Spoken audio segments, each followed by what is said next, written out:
Herkese merhabalar, kanalıma hoş geldiniz. Bu videoda bir önceki videonun devamı olarak hava ve su grupları için açılımlarda bulunacağız. İkizler Burcu'nda meydana gelen Mars transiti ile ilgili biliyorsunuz 7 aylık bir süreç olacak bu. Devam olarak bu iki grubu açılımlarını yapacağım bu videoda. Yine aynı şekilde devam edeceğiz. Önce gruplar için genel bir açılım, daha sonra da her grup için bu 7 aylık süreçte tarot kartlarımızın mesajı ne olarak birer tane kart çekeceğim. Şimdi önce hava grubuyla başlıyorum. Hava grubunda ikizler, terazi ve kova burçları yer alıyor. İkizler bu dönemde çok önemli. Çünkü ikizler burcunda meydana geliyor Mars transiti.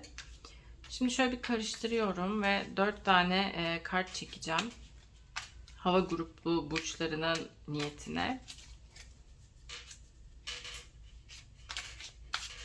Hava grubu burçları biliyorsunuz çok nezaket ve işte kibarlık, estetik bunların burcudur.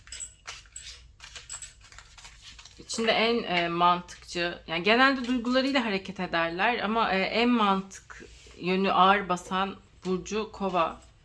O da bu grupta yer alır. Şimdi şöyle 4 tane kart çekeyim.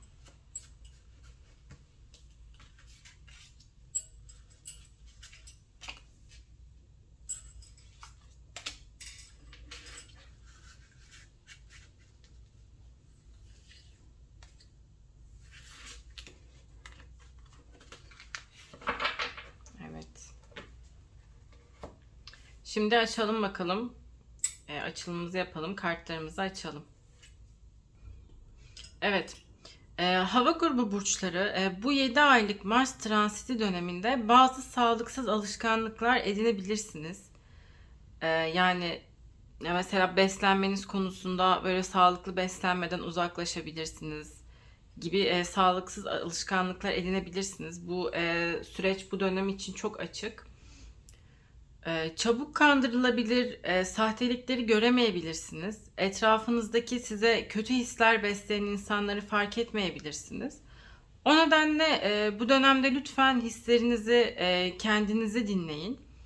Hava grubu burçları olarak sizler zaten hisleriniz kuvvetli kişilersiniz. Yani hisleriniz çabuk çabuk yanlış çıkmaz, yanılmazsınız bu konularda. O yüzden sezgilerinize lütfen bu dönemde daha fazla önem verin, daha fazla dinleyin. Yine hava grubu burçları biliyoruz ki yaratıcı insanlardır. Bu girdiğimiz 7 aylık süreç sizin yaratıcılığınızın çok daha fazla arttığı bir dönem olacak. Hatta bu hayatta henüz ilham kaynağını bulamamış hava grubu burçları varsa bu 7 aylık süreçte ilham kaynağınızı bulabilirsiniz. Etrafınıza iyice baktığınız zaman yaratıcı yönünüzü de ortaya koyarak ilham kaynağınızı bulabileceğiniz bir döneme gireceksiniz. Hava grubu burçları biliyoruz ki oldukça zeki burçlardır. Dürüst ve dengeli davranırlar insanlara karşı.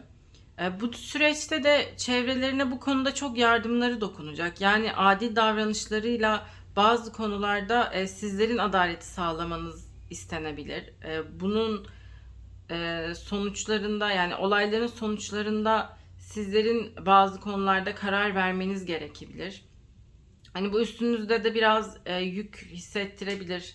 Adaletli davranmalıyım, doğruyu yanlış iyi tartmalıyım gibi. Ama bunun içinden kolaylıkla sıyrılabileceğinizi düşünüyorum. Çünkü gerçekten adaletli yönünüz çok fazla hava grubu burçlarının. Dediğim gibi hava grubu burçları dengeli burçlardır. Fakat dengeleri de aslında çok çabuk da bozulabilir. Özellikle ikizler ve terazi burcunda bu davranışları görüyoruz. Yani dengelerini kolay kurabiliyorlar ama aynı zamanda kolay da bozulabiliyor. Bu nedenle bu dönemde dengede kalmak için ekstra çaba sarf etmeniz gerekebilir. Onun dışında yani güzel bir süreç. Tabii her burç için de farklı, dediğim gibi bu hava grubu için genel bir açılımda.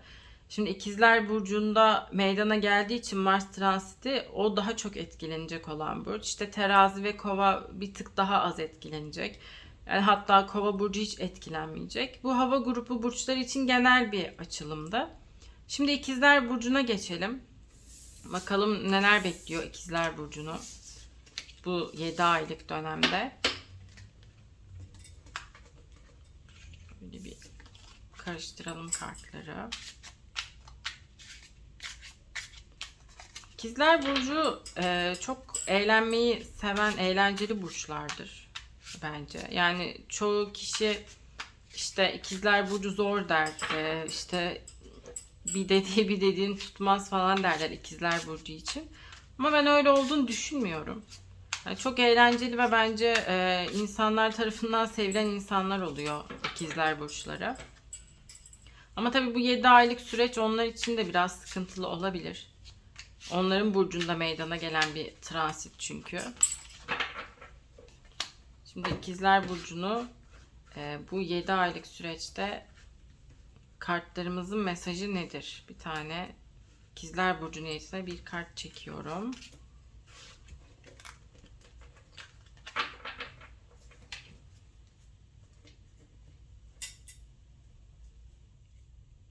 Evet, kupa dokuzlusu kartımız çıktı.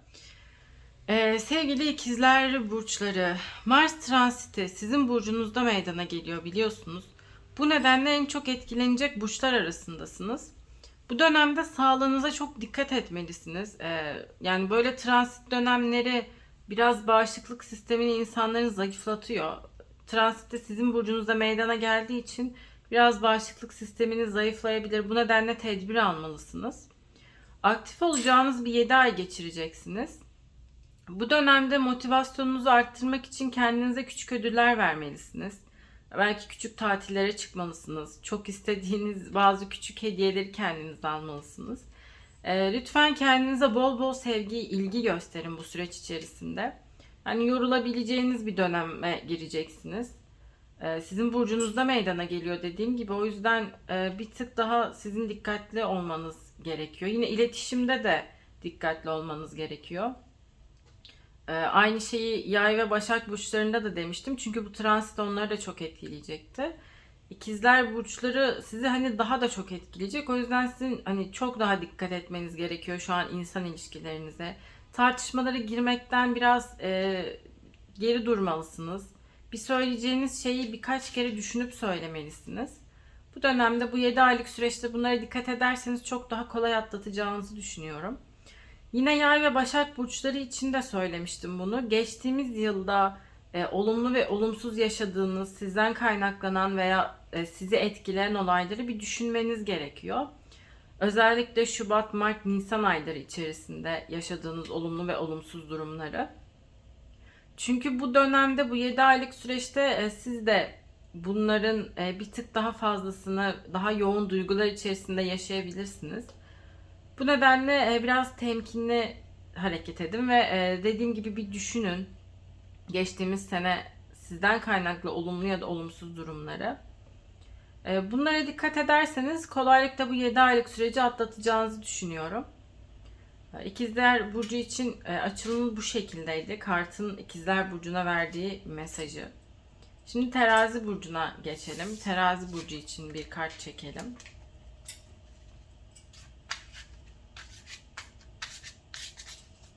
Karıştıralım güzelce.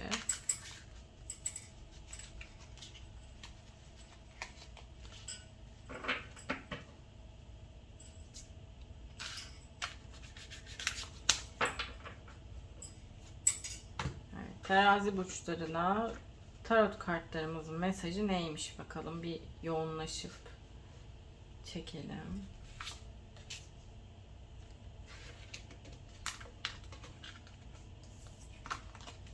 Terazi burçları da aslında ikizler burcuna çok benzerdir. Onlar da eğlenceli insanlardır. Tabii yükselenleriniz de çok önemli bu arada. Geçen videoda da söylemiştim. Yani hem güneş burcunuz hem yükseleniniz hem de ay burcunuz sizin karakterinizi, kişiliğinizi etkileyen en önemli burçlar. Bu üçlüye dikkat ederek yani konuşmamız lazım aslında. Yani aslında bu süreçte yükselen burcunuz için olanları da dinlerseniz sizin için artı olacaktır. Şimdi bakalım Terazi burcu için kartımız neymiş? Evet, teraziler için büyücü kartımız çıktı. Güzel bir kart, büyücü kartı. Teraziler bu 7 aylık dönem boyunca olumlu şeyler düşünmeye çalışın lütfen. Çünkü evren sizlerin mesajlarınıza ve isteklerinize çok açık olduğu bir döneme girecek. İstediklerinizi olumlu düşünün lütfen. İşte sağlık istiyorsanız sağlık, iş, para ne istiyorsanız bunu olumlu bir şekilde evrene mesajını yollayın. Gerçekten açık bir döneme giriyorsunuz. Ee, Yapmak istediğiniz işler için harekete geçerseniz çok olumlu sonuçlar alacağınız bir döneme giriyorsunuz. Yani sizler için aslında bu 7 ay güzel olacak. Ama bütün burçlar gibi sizin de biraz iletişiminize dikkat etmeniz gerekiyor. E, Bu dönemde yani bütün burçlara bence tavsiyem, zaten kartlarda da bu şekilde çıktı. İletişiminize, insanlarla olan konuşmalarınıza dikkat etmeniz lazım 7 ay süresince. Yani tartarak konuşmalısınız siz de. Onun dışında gerçekten sizler için güzel bir dönem, güzel bir zaman 7 ay. Evren hani çok açık, yani sizin isteklerinize siz isteyin ve evren bunu hani yapsın sizin için. O yüzden düşüncelerinize, istediklerinize çok dikkat edin. Ağzınızdan çıkan kelimelere de çok dikkat edin. Çünkü evrene gidiyor bütün mesajlarımız. O yüzden olumlu düşünün ve istediklerinizi olumlu bir şekilde dile getirin. Güzel bir dönem, yani hiç çekinmenize gerek yok bu 7 aylık süreçte. Güzel bir 7 ay geçireceksiniz. Şimdi kova burçları için bir kart çekelim. Kova burçları da biliyorsunuz mantığı en ağır basan burçtur.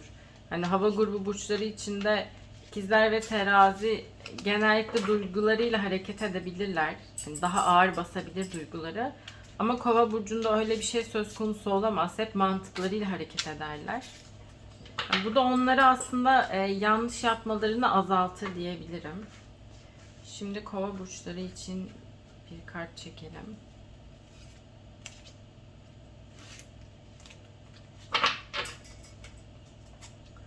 Açalım bakalım kova burcu için kartlarımızın mesajı neymiş?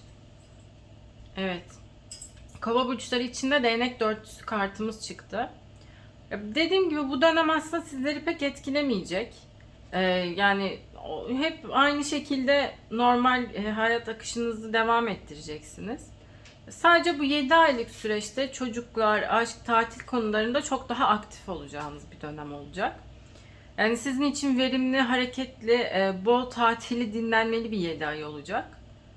Çok güzel, yani hiçbir şekilde etkilemeyecek sizi. Ama sizin de tabii iletişime dikkat etmeniz lazım. Bütün burçların, bütün herkesin bu 7 aylık süreçte iletişimde biraz dikkat etmesi lazım. Kova burçları için de bu böyle. Ama sizin için aslında güzel olacak. Yani bol tatil, dinlenmeli bir dönem. Bol bol çocuklarınız varsa çocuklarınızla vakit geçireceğiniz, ailenizle vakit geçireceğiniz, ailenizle belki tatile gideceğiniz, işte ilişkisi olan veya evli olan kova burçları için bol aşk dolu, sevgi dolu zamanlar. Bekar kova burçları için de yine aynı şekilde sevgi ve aşk dolu zamanlar geçireceksiniz bu 7 ayda. Güzel bir süreç olacak yani her şey sizin için. Bu şekilde kova burçları için de. Şimdi su grubu burçlarına geçiyorum. Su grubu için genel bir açılım yapacağım. Şimdi su grubu burçları için açılımımızı yapalım. Su grubu burçları da biliyorsunuz yengeç, akrep ve balık burçları. Çok duygusal burçlar aslında su grubu burçları. Yengeç ve balık özellikle. Akrep pek belli etmez duygusal olduğunu ama içinde aslında çok duygusaldır. Yani içinde yaşar duygusallığını. Ama bu grubun en duygusalları balık ve yengeç diyebilirim. Şimdi 4 tane kart çekelim.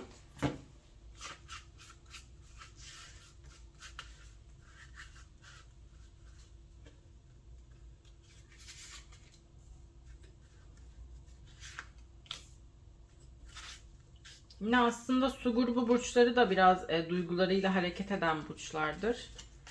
Akrep her ne kadar öyle görünmese de o da duygularıyla zaman zaman hareket eder.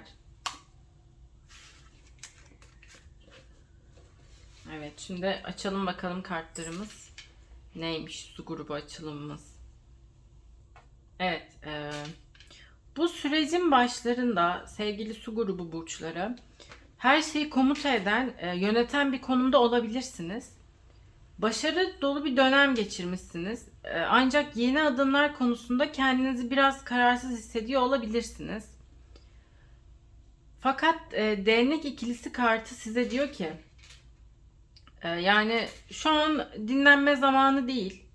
Dikkatinizi dağıtmadan ve hedefinize bağlı kalarak lütfen bu istediğiniz yolda ilerleyin. Bu 7 aylık dönemde kendinize zaman zaman aşırı yüklenmiş hissedebilirsiniz. Yani zamanınızın hiçbir şeye yetmediğini, enerjinizin tükendiğini hissedebilirsiniz. Fakat pes etmemeniz gerek. Bu 7 aylık süreçte yorulsanız da ayağa kalkmanız gerek. Yani oturmanın ve dinlenmenin zamanı değil sizler için bu 7 aylık süreç. Zaman ve enerjinizi dengeli şekilde yani nasıl yönetebileceğinize odaklanın lütfen bu dönemde. Yani bir zamanınıza bakın. İşlerinizi halletmeniz için gün içinde ne kadar süreye ihtiyacınız var? Enerjiniz ne durumda? Bu yönde bunları nasıl dengeli yönetebilirim diye bunun üstüne düşünün lütfen bu 7 aylık süreçte. Eğer pes etmezseniz bu süreç içinde sonucunda rahata, bolluğa, refaha ulaşacaksınız. Çalışan hava grubu burçları içinde bol maddi getirilere sahip olabilirsiniz. Bu döneminde pes etmez, yolunuza devam ederseniz ve o kararsız kaldığınız konuda ilerlerseniz sonunda bol maddi getirilere sahip olabilirsiniz. Ancak bunun getireceği bazı savurganlıklar da olabilir. Bu nedenle bu 7 ay boyunca lütfen harcamalarınıza biraz dikkat edin. Yani bununla dikkat eder dengeli şekilde harcamalar yaparsanız bu 7 ay size çok iyi maddiyat olarak bolluk getirecektir. Çalışan su grubu burçları için. Yine kalbi boş olan su grubu burçları aradıklarını bu 7 ay içinde bulabilirler. Bir ilişkisi olan veya evli olan su grubu burçları da yoğun sevgi dolu ve aşk dolu bir 7 ay sizi bekliyor. Yani aslında genel olarak toplayacak olursam su grubu burçları için yorumumu. Yani zaten komuta sizin elinizde olan olaylar var ve bu 7 aylık dönemde de yorulmadan, pes etmeden devam etmelisiniz. Sonucunda da refaha, mutluluğa, bol maddiyata sahip olacaksınız. Ve yine işte evli olan veya ilişkisi olan su grubu burçları da çok sevgi ve aşk, mutluluk dolu, yoğun hisler dolu günler bekliyor. Kalbi boş olanlar için de yani hayatınızın aşkını bulabileceğiniz bir 7 ay sizler için. Su grubu burçları için de bu şekilde açılımımız. Yine bu su grubu burçları için de en çok balık burcu etkilenecek. Diğerleri pek etkilenmeyecek, yengeç ve akrep. Şimdi yengeç için bir tane kart çekelim. Bakalım kartlarımızın yengeç burcu için bu 7 aylık süreçte mesajı nedir? Evet, bir tane çekelim.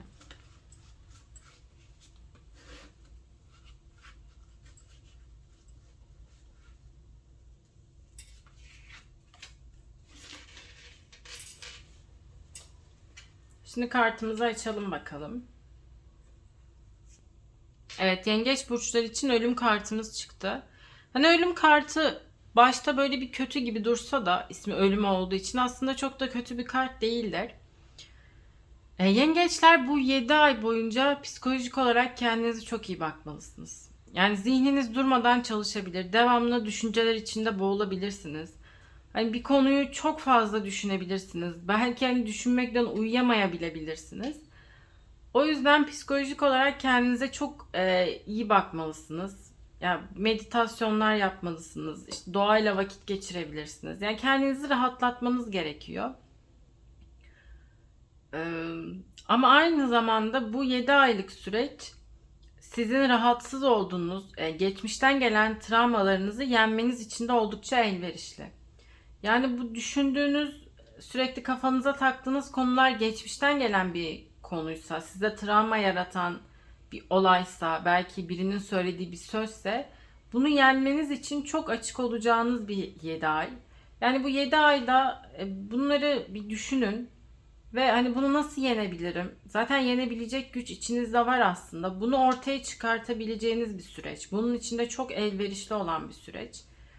O nedenle bu 7 ayı bu şekilde değerlendirirseniz önünüzdeki yaşamınız için de size çok büyük bir artı olacaktır ve her zaman hatırlayacağınız bir süreç olacaktır. Ben bu dönemde bunu yenmiştim ve hayatıma sıfırdan başlamıştım dediğiniz bir dönem olacaktır. Yani yengeçler için aslında güzel bir dönem, yani bu kötü düşüncelerinizi yenmeniz için. Sadece biraz düşünceler içinde boğulabileceğiniz bir dönem, dediğim gibi. Bir tek sizi o zorlayabilir. Onun dışında gayet güzel. Şimdi akrep burçları için bir tane kart çekelim.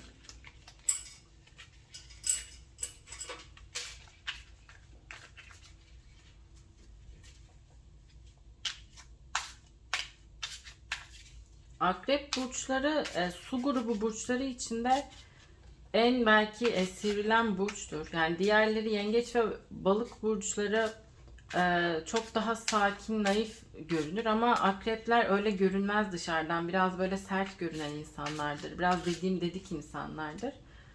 Ama onların da içinde aslında yani böyle pamuk gibi, bir kalp pamuk gibi bir insan vardır yani. Şimdi bir tane de akrep burçları için çekelim.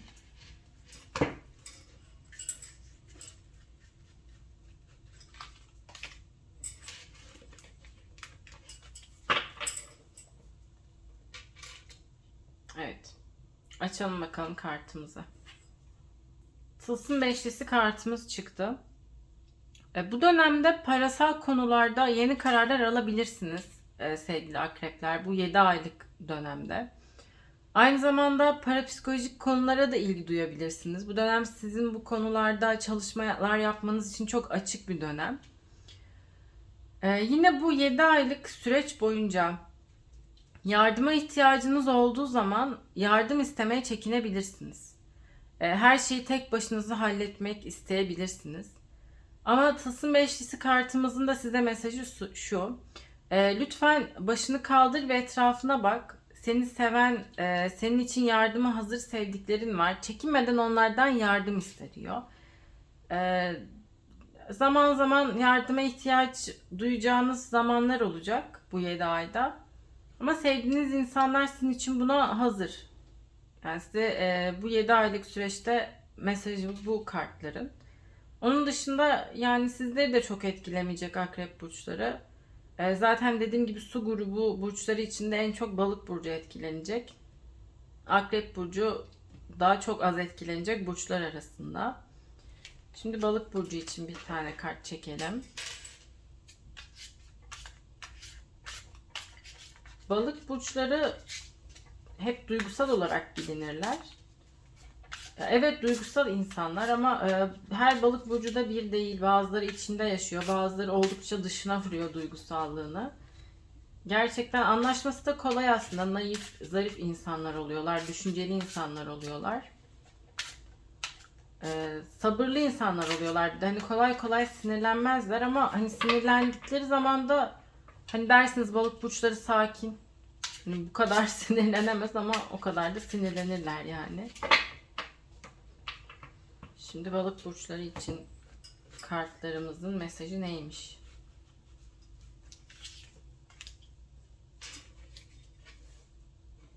Evet, kartımızı açalım bakalım. Balık burçları içinde kupa üçlüsü kartımız çıktı. Dediğim gibi Mars transitinden en çok etkilenecek burçlar arasında balık burcumuz. Bu dönemde aile ve ev hayatınıza daha çok vakit ayırabilirsiniz. Kalabalık ortamlara girebilirsiniz. İşte dostlarınızla, arkadaşlarınızla bol bol kutlamalar yapabileceğiniz ortamlar oluşabilir. Ama siz de lütfen iletişiminize çok dikkat edin. Kalabalık ortamlara gireceğiniz için çok fazla iletişim içinde olacaksınızdır insanlarla. Bu dönemde siz de lütfen konuştuklarınıza, yani ağzınızdan çıkana lütfen biraz daha dikkat edin. Sözlerinizi tartarak konuşun. Yine aynı şekilde bunu Yay, Başak ve İkizler Burcu için de söylemiştim. Yani sizleri çok etkileyeceği için bu nedenle dikkat etmeniz gerekiyor. Daha sonrasında insanlarla aranızda kırgınlıklar olmaması için bu süreçte dikkatli bir şekilde iletişim kurmanız gerekli. Sizin için de yine aynı şekilde diğer etkilenen burçlara söylediğim gibi geçen sene içerisinde yaşadığınız olumlu ve olumsuz durumları, bunları bir düşünün. Sizden kaynaklı veya sizi etkileyen, özellikle Şubat, Mart, Nisan aylarında yaşadığınız durumları bu süreçte de 7 aylık süreçte de yine yaşayabilirsiniz. Bir tık daha fazlasına, dediğim gibi çok daha yoğun duygular besleyerek bunları yaşayabilirsiniz. O yüzden bir düşünün geçmiş seneyi. Hani bunları bekleyin, yaşayabilirsiniz yani. Balık burçları için de bu şekilde. Yani aslında en çok etkilenecek dediğim 4 burcun içinde en az etkilenecek olan balık. Yani etkilenecek ama diğerlerine göre bir tık daha az. Ama tabii hiç etkilenmeyecek de değil. Balık için de kartımızın mesajı bu şekildeydi. Beni buraya kadar izlediyseniz teşekkür ederim. Video fikirleriniz, açılımını yapmamı istediğiniz sorularınız varsa lütfen yorumlarda belirtin. Kanalıma abone olup bildirimleri açmayı da unutmayın lütfen. Bir sonraki videoda görüşmek üzere.